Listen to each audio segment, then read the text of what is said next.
কথা বলছেন প্রাসঙ্গিক ক্রমে যে জাতীয় পার্টি সরকারে ছিল কিনা। জাতীয় পার্টি তো একাধিক মন্ত্রী ছিল সরকারে, তারা বিরোধী দল। আপনি কি এই চিড়িয়াখানা মার্কা সংসদ কখনো দেখেছেন বাংলাদেশে যেটা ছিল? যে সেটি হলো যে বিরোধী দলের আপনি এমপি, কিন্তু ফ্ল্যাগ আপনার গাড়িতে। নজির দেখাতে পারবেন গণতান্ত্রিক বিশ্বে এরকম কখনো ঘটনা ঘটেছে? জাতীয় পার্টি তো সেই কেলেঙ্কারিও করেছে।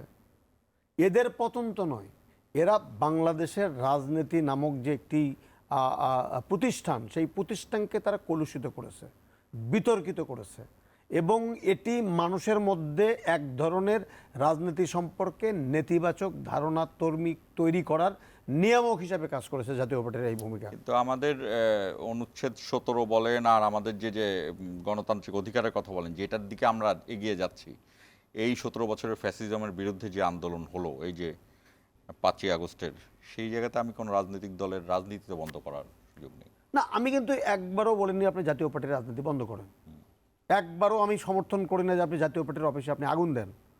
কিন্তু আমার প্রশ্ন হলো যে আপনি তো এটি অস্বীকার করার কোনোই উপায় নাই যে ফ্যাসিজম বাংলাদেশে যে তৈরি হলো তার জন্য আমার অর্থনীতি লোপাট হয়ে গেল, ব্যাংকিং সেক্টর ধ্বংস হয়ে গেল, আমার দেশের টাকা বিদেশে পাচার হয়ে গেল, ব্যাংকের টাকা লুট হইল, বাংলাদেশ ব্যাংকের টাকা। একজন মন্ত্রীর 263টি সাম্রাজ্য পাওয়া গেল যুক্তরাজ্যে। এই ফ্যাসিস্টের সহযোগিতা করার জন্যই তো হইল। কখনোই আওয়ামী লীগ এতদিন এই রেজিম কন্টিনিউ করতে পারতো না, যদিও জাতীয় পার্টি জনগণের পক্ষে দাঁড়িয়ে জনগণের পক্ষে রাজনীতি করত। মানুষের ক্ষোভের জায়গা সেই জায়গায়, মানুষের আক্ষেপের জায়গা সেই জায়গায়, মানুষের সমালোচনা জায়গার সেই জায়গায়। আপনি বলছেন জাতীয় পার্টি, কয়েকদিন আগেও বলেছে জাতীয় পার্টির নেতারা যে আওয়ামী লীগ ছাড়া নির্বাচিত হইলে সেই নির্বাচন নাকি গ্রহণযোগ্য হবে না।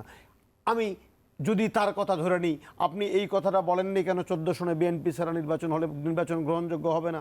24-এ কেন বলেননি যে বিএনপি দেশের সমস্ত বিরোধী রাজনৈতিক মতকে বাইরে রেখে যে নির্বাচন, দামি নির্বাচন হচ্ছে, এই নির্বাচন গ্রহণযোগ্য হবে না? আপনি তখন বললেন না। আর যখন 1400 সন্তানের রক্তের মধ্য দিয়ে আমার দেশ, সেই দেশে দাঁড়িয়ে থেকে